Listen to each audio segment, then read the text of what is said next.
G'day there, Aussie Stern here. Country Victorian gamer of Star Wars Armada, Star Wars Legion, X-Wing, Dystopian Wars, Battletech, Flames of War, Team Yankee, many more games.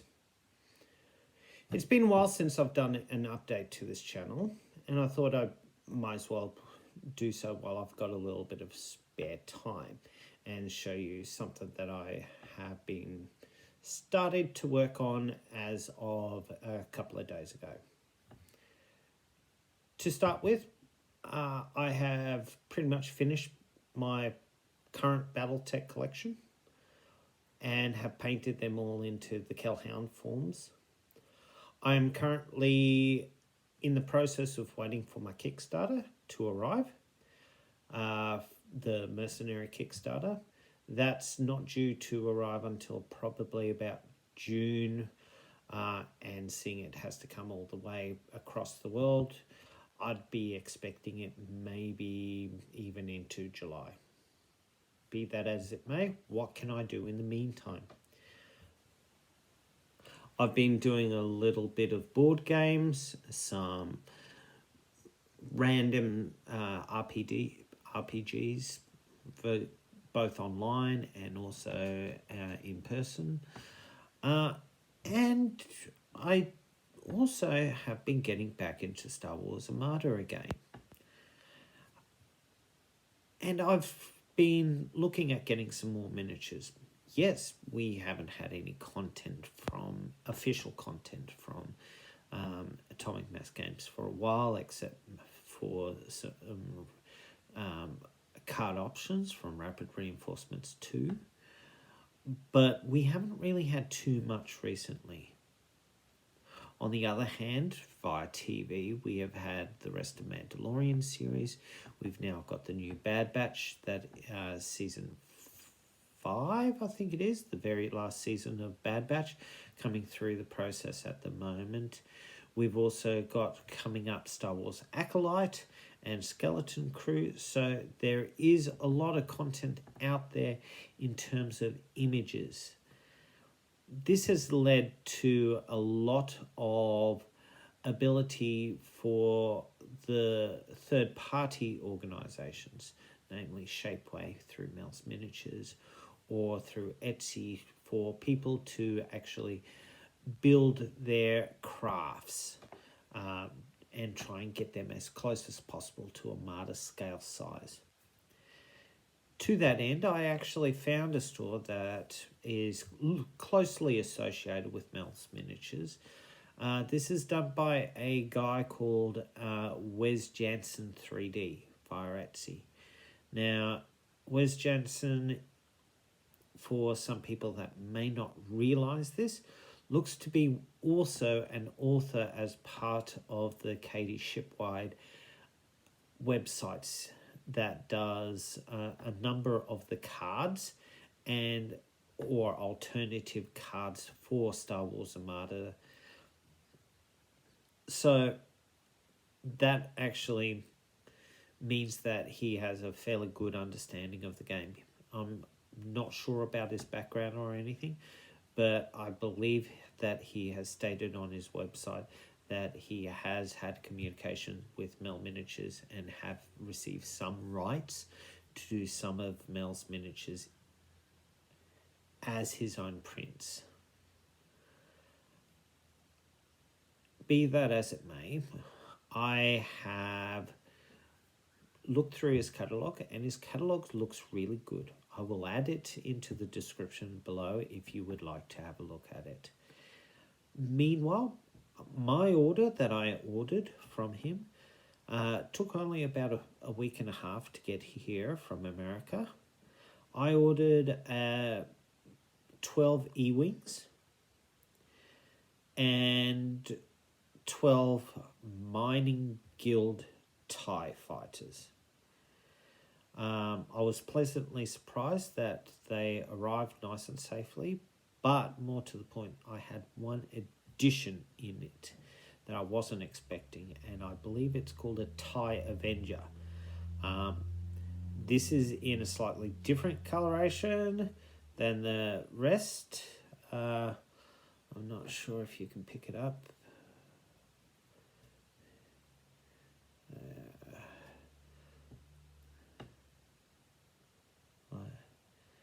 Like that. And basically, I believe that it might have been a mistake that it got added in with my bag. I will contact the store and make sure that he's aware that it managed to sneak through to me. I'm not sure if I'll be able to send it back to him safely because of the distance involved and the cost involved in traveling. The E-Wings, on the other hand, the E-Wings I purchased were his interpretation of the E-Wing as we saw in the Ashoka series. This is from, I believe it might have been episode 1, episode 2, where we're first introduced to Sabine Wren on Lothal, and she's riding the speeder bike out to Ezra's tower, and 2 E-Wings come up side by side to try and get her to come back to this meeting. Be that as it may, it is a lot different than the actual traditional E-Wing that we have had in books and comic series from the 90s, the Dark Force books and the RPG type stuff. Both of them have been done in a good plastic. There is quite a lot of nice detailing or gribbling for it. And I'm going to attempt to turn my camera onto them and show you them against some of the models that I have here. First up is the E-Wing. I've got a X-Wing that I've painted up here, and also one of my Atomic Mass Games E-Wing. These two right here are the new ones that I have purchased. One thing that you can see already is that it is quite a bit thinner in terms of the actual structure, and to me it makes it look a lot leaner, a lot more deadlier. You can also see that the Atomic Mass Games, because of the limitations that they have with the design at the time, their weapons were basically clumped together in one.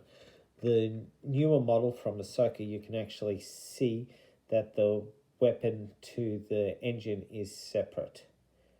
There is obviously some flashing that I'll have to clean up later on, but all in all, it looks pretty good. If I take it all the way up to the camera, and yeah, there you go. You can actually see that there is a lot more detailing on the plastic than you would expect. You can see the actual cockpit windows, the various pipes on the wing support struts, location of where the R5 or I think it might have been an RH unit could be.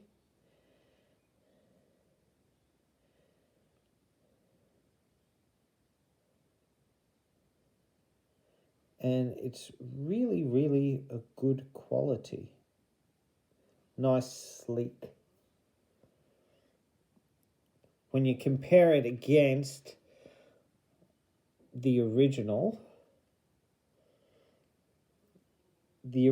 is quite chunky. And that's primarily because of the technology at the time. It still has the same idea that it doesn't have that third weapon port over the cockpit that the original source book for E-Wing stated it had, but it looks pretty mean, and the wing is a lot thinner as well. The model itself sits nicely into the pegs. of your standard fighters and gives a really good profile from the side and rear that will make it work. My plans for these E-Wings is to paint them up similar to the coloration that we saw in Ashoka, so white on blue, and basically run them as generic E-Wings.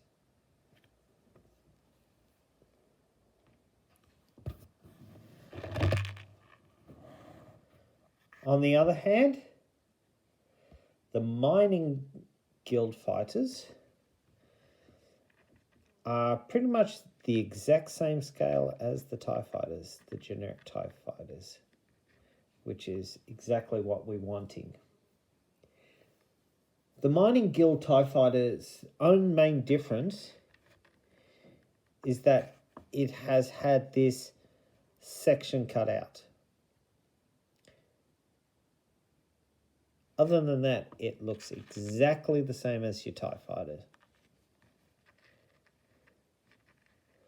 The coloration of them are according to the likes of the Star Wars Rebels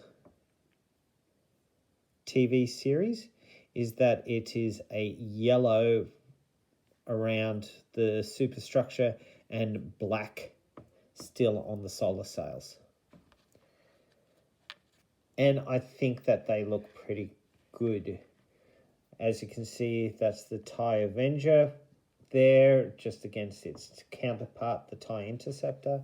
Still all same scale, same colour. My plans for the mining guilds is that I will probably paint them up as the actual mining guild ties. I will be either using them as like a slightly lower quality TIE fighter for the likes of my campaign games that I've been running, where you need to have a local fighter support or local planetary support for convoy runs, etc. So I'll use these rather than normal ties, just to give it a bit of, these are controlled by the mission rather than being controlled by the player. I also think that it's a good possibility of later on maybe using some of these TIE clone, these mining guild ties, for the likes of maybe a actual pirate faction, which he does do. Wes Janson does have a number of pirate vessels which look pretty good as well.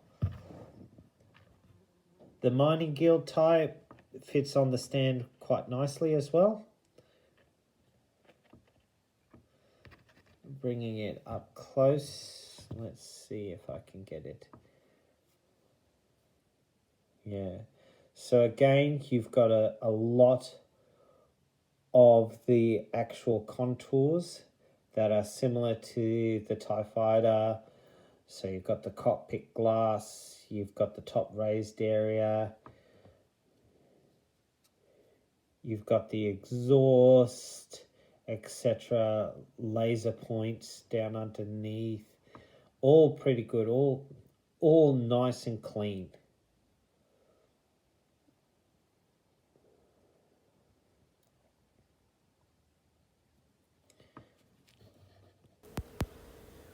On with the painting.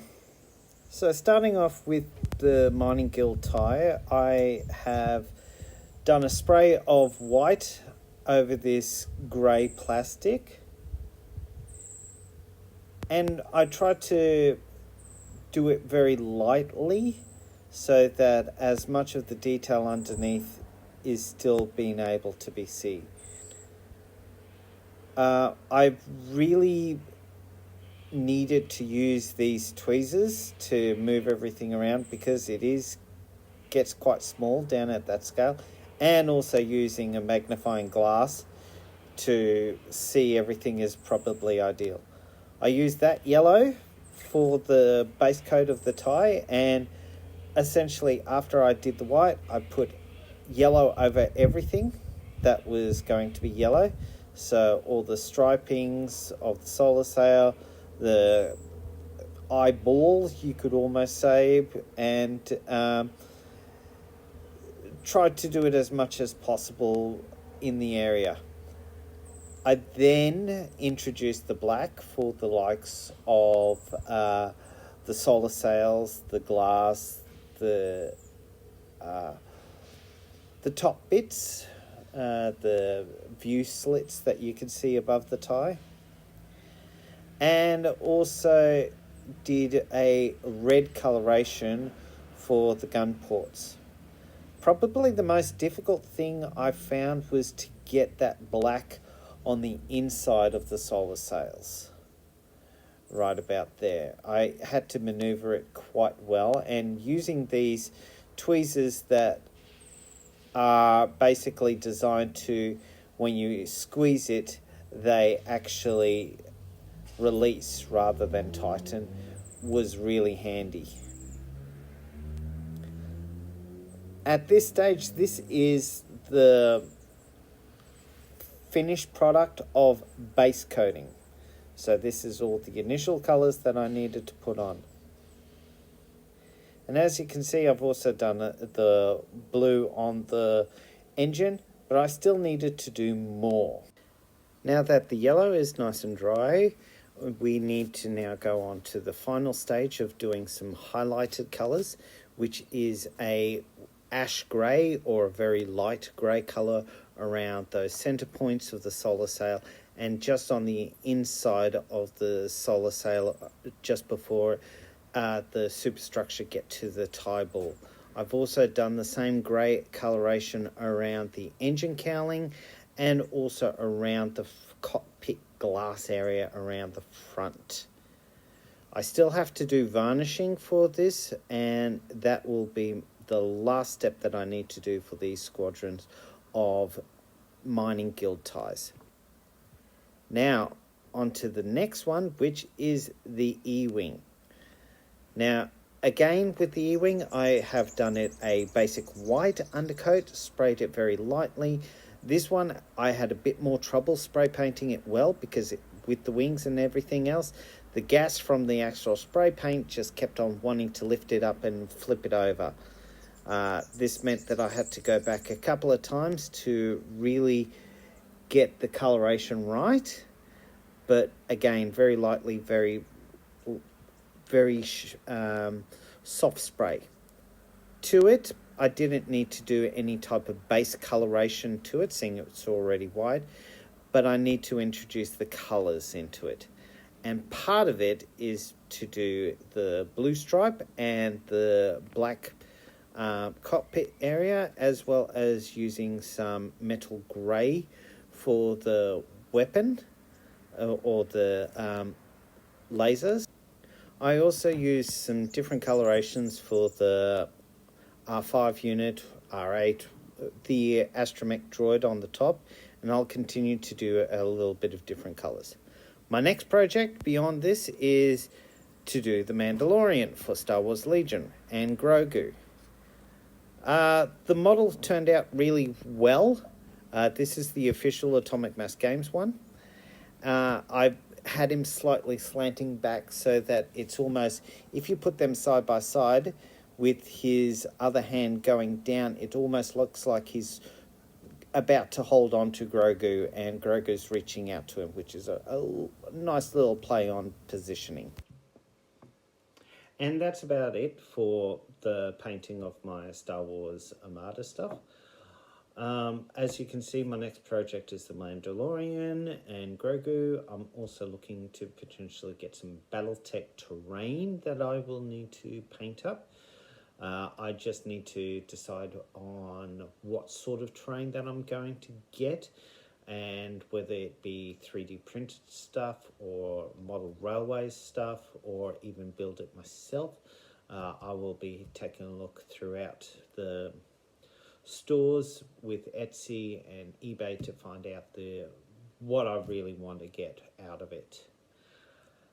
With that in mind, if you've got any suggestions or any thoughts about this video or any other video, please comment. Check out any of my other videos on Star Wars Armada, Star Wars Legion, Battletech, etc. Dystopian Wars. I do need to purchase another Chinese set battle fleet that has just been released. I think it might be called the Yilong. But for now, please like, please subscribe, and check out any of my other videos if you're interested. But for now, from Aussie Stern, I will see you on the table next time. Bye for now.